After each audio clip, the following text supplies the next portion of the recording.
Hello family, welcome to the అందర్ blog. ఈరోజు college అయిపోగానే మాకెందుకో పార్క్ గుర్తొచ్చింది. అందుకని పార్క్ దగ్గరికి అయితే వెళ్ళిపోయాం.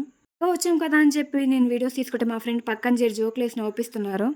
లాస్ట్కి నా బాధ తట్టుకోలేక వాళ్ళే వీడియో తీయడానికి ఒప్పుకున్నారు. కొద్దిసేపు హీరోయిన్లో ఫీల్ అయిపోయి స్లో మోషన్లో వీడియోలు అయితే తీసుకున్నాను. మేము పార్క్ దగ్గరికి చాలా ఎర్లీగా వెళ్ళిపోయాం. పార్క్లో అయితే ఎవరు లేరు. ఇంకా పార్క్ అంతా మాదే అన్నట్టు ఫుల్గా తిరిగేసాం. దూరంగా పిల్లలు జారుడు బాలు జారుతుంటే అక్కడికైతే వెళ్ళిపోయాం. మేము కూడా ఆ పిల్లల్లో జారుదాం అనుకున్నాం, కానీ ఇక పడితే పరుగు పోతుందని సైలెంట్ అయిపోయాం. పార్క్ నుంచి రిటర్న్ అయ్యి వస్తుంటే రిపబ్లిక్ డే సందరంతా బజార్లోనే కనబడింది. ఇంటికి వెళ్తూ వెళ్తూ తినకుండా ఎలా వెళ్ళిపోతామో చెప్పండి. అందుకే మంచిగా గోబీ తీసుకొని తిన్నాను. హాట్ తిన్నాక స్వీట్ కూడా తినాలి కదా, అందుకనే బాదం మిల్క్ తాగాం అందరం.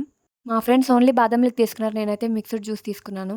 ఫుల్గా అవి తాగేసి ఆటోలో ఇంటికైతే బయలుదేరేశాను. దారి మధ్యలో చావాలి అనే ఊరి దగ్గర ఆటో అయితే కొద్దిసేపు ఆపేశారు. ఇక్కడైతే దేవుడి పూజ జరుగుతుంది అనుకుంటా. మనం కూడా కొద్దిసేపు అలా చూసేసి ఇంటికైతే రిటర్న్ అయిపోయాను. ఆ సన్సెట్కి తగ్గట్టు ఆటో అన్న కూడా మంచిగా సాంగ్స్ పెట్టాడు. ఇంటికొచ్చేసరికి మా అమ్మ అయితే పూజ చేసి టెంపుల్కి బయలుదేరుతుంది. ఫ్రైడే కదా, నేను కూడా వెళ్ళాను. ఈ వీడియోకి ఇంతే. మరిన్ని డైలీ వ్లాగ్స్ కోసం నా ఛానల్ లైక్ చేసి సబ్స్క్రైబ్ చేయండి. నేను మీ నిక్కి.